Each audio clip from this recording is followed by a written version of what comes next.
Buonasera, io sono Lorella Presotto e vengo da Firenze. Innanzitutto ringrazio Movisol e la signora Larouche per avermi permesso di venire qui e dirvi alcune cose che per me e per i miei concittadini italiani sono importanti. Mes citoyens en Italie sont très importants. Je m'occupe des questions extrajudiciaires, des accords extrajudiciaires. Je suis entre le débiteur et le créancier. Donc, je connais bien la situation économique italienne. Ma brève intervention est basée sur la situation sociale et de l'économie réelle en Italie, une année après l'avènement de Monti au pouvoir et sur une vision aussi de ce qu'est la politique de l'Union européenne et ce qui est nécessaire pour établir un nouvel État social et une véritable Europe des peuples. 19 ans après la création de l'Union européenne, avec tous les traités qui ont été adoptés, et aussi l'abrogation du Glass-Steagall Act en 1999, qui, entre 1933 jusqu'à cette date, avait protégé tous les États de la spéculation financière. Le scénario au niveau européen est, pour dire le moins, désastreux. L'Italie a vu sa démocratie et sa liberté prises contre sa propre volonté. D'abord, avec la signature de ce traité, car en fait, les articles 10 et 11 de la Constitution italienne admettent des limites à être placées sur la souveraineté, mais seulement pour le but de la paix, alors qu'il n'y a pas de possibilité de transfert de souveraineté dans la Constitution. Et il suit, c'est que la signature de tous les traités de l'Union européenne aurait dû être soumise à un référendum populaire et donc à la signature de ce traité représente un acte illégitime commis par une classe politique qui a trahi son peuple et son mandat. Tout ceci a eu lieu sous le silence complet des médias et de la presse qui se sont rendus complices d'une classe politique qui manque tout scrupule moral et amour pour son pays. Les élections de 2008, qui ont été très difficiles pour le pays, et ont vu la victoire du bloc de centre-droit dont Silvio Berlusconi a formé le gouvernement, qui a dirigé le pays entre 2008 et 2013. La grande erreur de Berlusconi c'est qu'il n'a pas dit aux Italiens la vérité de ce qui a eu lieu réellement, c'est-à-dire la signature par le gouvernement de centre-gauche qui avait précédé de ce traité de l'Union européenne qui obligeait le gouvernement à suivre certaines politiques. Je pense que le plus grand erreur du Premier ministre Berlusconi a été de sous-estimer ses adversaires politiques et surtout d'avoir sous-estimé la puissance des autres dirigeants d'Europe. Le gouvernement Berlusconi est né sous une étoile pas très heureuse et la crise financière a frappé l'Europe et l'Italie comme un orage dans les premiers mois de son gouvernement.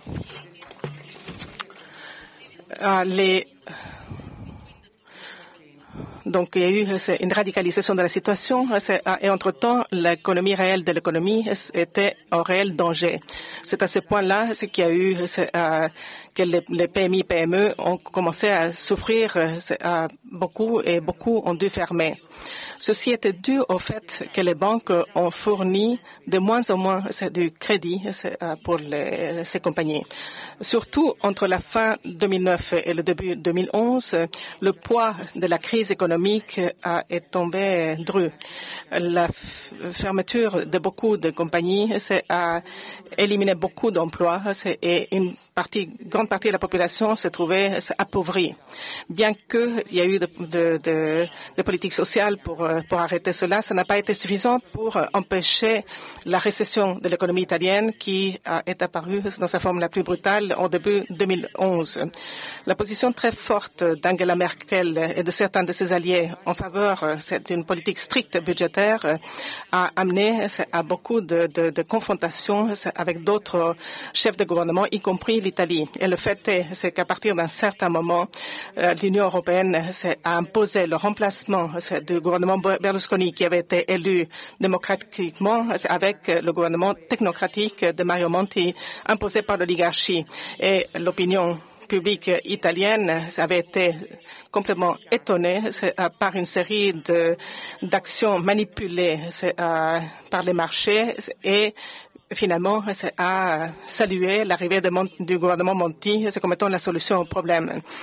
Ce mécanisme pervers nous a amené à une réflexion troublante à un continent qui est sorti de 2 guerres mondiales, qui avait réussi à établir des démocraties constitutionnelles, a vu ses droits démocratiques et ses lois violées de différentes façons.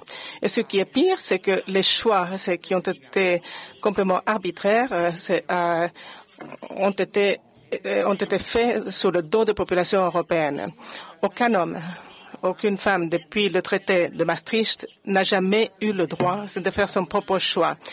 Tout a été défini artificiellement par un pouvoir puissant avec la complicité de la classe dirigeante qui a agi comme des serviteurs de ces corporations multinationales et intérêts financiers et qui ont décidé de voler les populations européennes de toutes ces richesses. Alors, pour revenir à la situation italienne, spécifiquement, du début de ce mandat, le gouvernement Monti a commencé à imposer d'impôts et à couper des dépenses dans tous les secteurs, affaiblissant les secteurs les plus pauvres de la population, mais aussi les classes moyennes qui ont disparu en Italie depuis lors. Ceci est un fait. Aujourd'hui, mon pays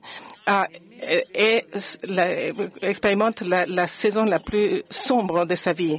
Même la période de reconstruction après la Deuxième Guerre mondiale peut être comparée au désastre économique et social, ce qui aujourd'hui frappe ma patrie aimée. L'État social est en train d'être démantelé.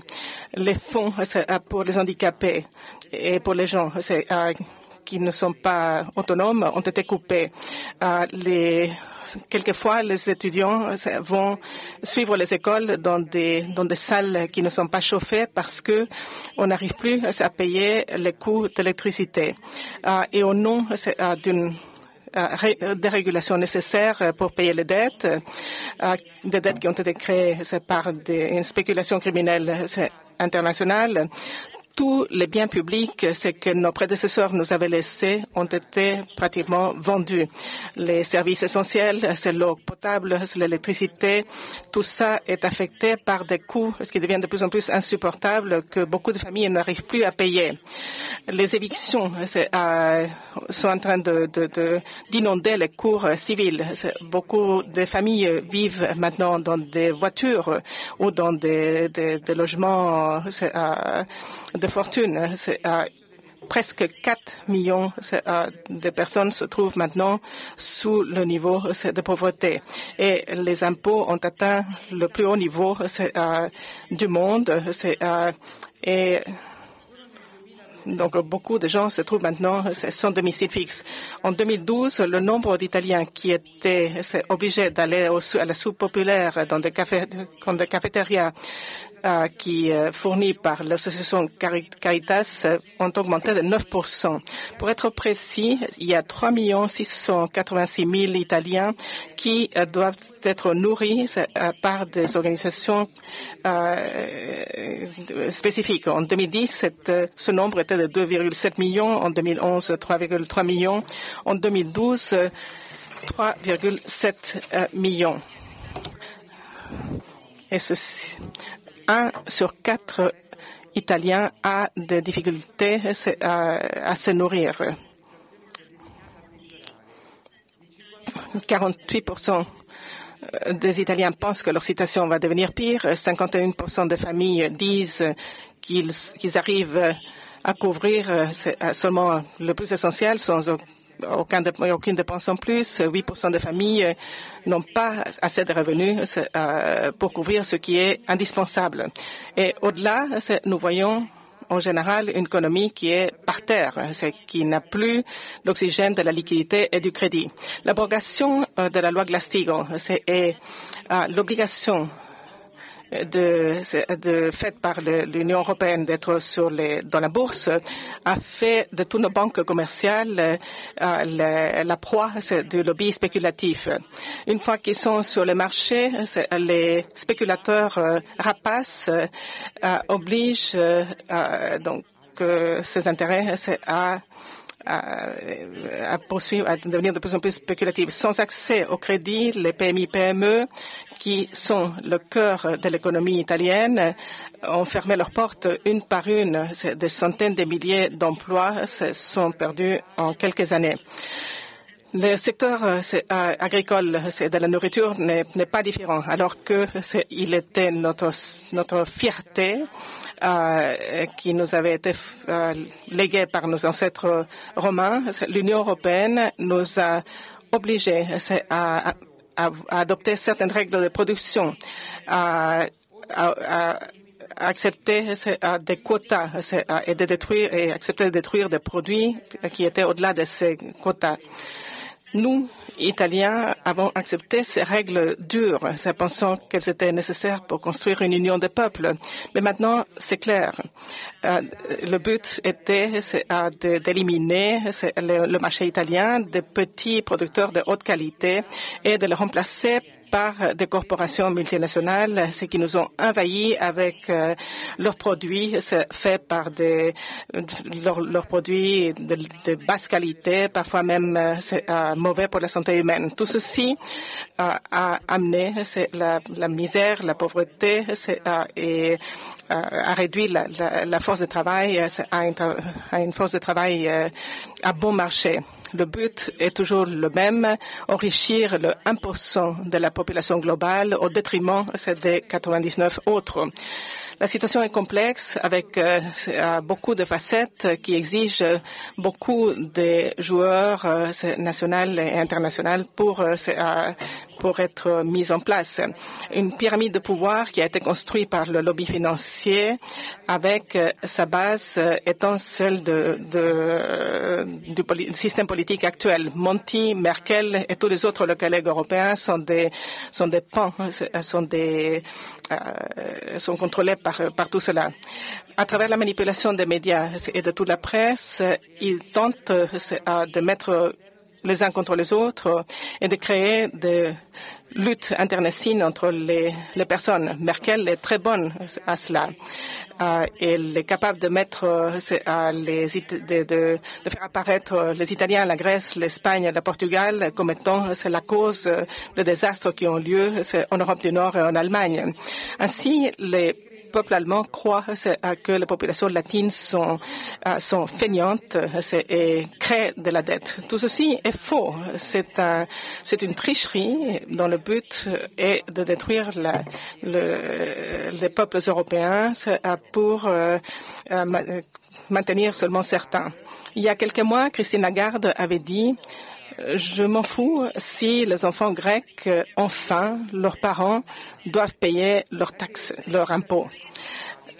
La Grèce, le berceau de la civilisation et de la démocratie, qui a donné naissance à Socrate et à Aristote, a été réduite à la misère par des déséquilibres créés de façon exprès par le traité de Lisbonne et le système. Des parents et des mères sont obligés de laisser les enfants dans les orphelinats parce qu'ils ne peuvent plus les soutenir. Et la même chose est tentée en Italie, en Espagne et au Portugal avec le consentement de l'opinion publique de l'Allemagne et d'autres personnes de l'Europe du Nord. Nous voulons dire au peuple de l'Europe du Nord, Angela Merkel est en train de vous tromper. elle-même travaille pour un projet qui ne va pas s'arrêter avec aux portes simplement des pays. Il sera appliqué aussi à l'Allemagne et aux autres pays de l'Europe du Nord. Nous, Italiens, nous comprenons ceci. Et même si nous détestons Angela Merkel avec toute notre force, nous avons toujours le rêve d'une véritable union des peuples fondée sur la solidarité, la fraternité et la richesse des différentes cultures. Je suis une femme comme toutes les autres. J'ai une famille et une profession. Jusqu'à maintenant, je n'avais jamais pensé que j'allais rentrer moi-même en politique. Mon sens de devoir civil et la souffrance que je vois autour de moi, l'arrogance et l'abus imposés par une classe dominante européenne, c'est pas seulement contre le peuple européen, c'est contre tous les Européens, mais ça m'interpelle et je dois m'impliquer. Beaucoup de mouvements politiques nouveaux sont apparus en Italie et pour ces nouvelles forces populaires, la gauche, la droite n'existent plus, seulement les êtres humains. Et un État qui est vu comme un corps avec des règles qui sont partagées, qui reconnaissent tous ces droits qui sont reconnus par la loi naturelle. Donc je me rends moi-même disponible avec toutes mes connaissances et avec beaucoup d'autres gens de bonne volonté. J'ai commencé à rentrer en politique et je crois que j'ai raison. Je sais que ce sera très dur, qu'il y aura beaucoup d'obstacles devant nous parce que les puissances qui sont en haut de la pyramide ne veulent pas que les gens progressent. Ils ne veulent pas une liberté et un bien-être pour les gens. Tout ce qu'ils veulent, c'est de diviser pour régner. Il lâchera ses meilleurs serviteurs, il troublera les eaux afin de rétablir une puissance féodale. Ce n'est pas un secret que la classe politique italienne de tous les bords essaye de passer outre le système électoral pour créer une majorité plus difficile. Et ceci la loi ne sera pas égale pour tout le monde. Ils savent très bien que le peuple italien veut rétablir sa souveraineté et a décidé de les écarter du pouvoir. Aucun d'entre eux n'a été loyal au pacte social. Et donc là, ils sont en train d'essayer d'établir un système qui leur permettra de gagner les élections pour maintenir leurs privilèges. Ce sont des privilèges qui coûtent à la population italienne toute la sueur et des larmes. Les parlementaires italiens ont les salaires les plus hauts du monde, malgré le fait qu'on leur a demandé à plusieurs reprises de réduire leur salaire. À la fin de seulement un terme d'élu, ils ont le droit à une pension de plusieurs milliers d'euros par mois.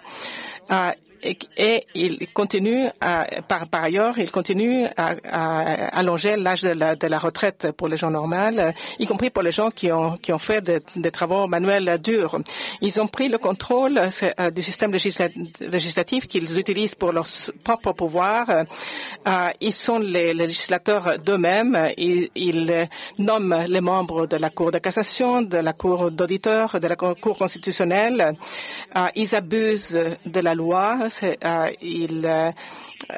Ils sont pas du tout honteux de cela. Donc nous sommes dans une guerre intangible, subtile, invasible, qui n'est pas combattue avec des armes dans les rues, mais par des moyens plus sophistiqués. C'est de la finance qui à ce stade atteint tout le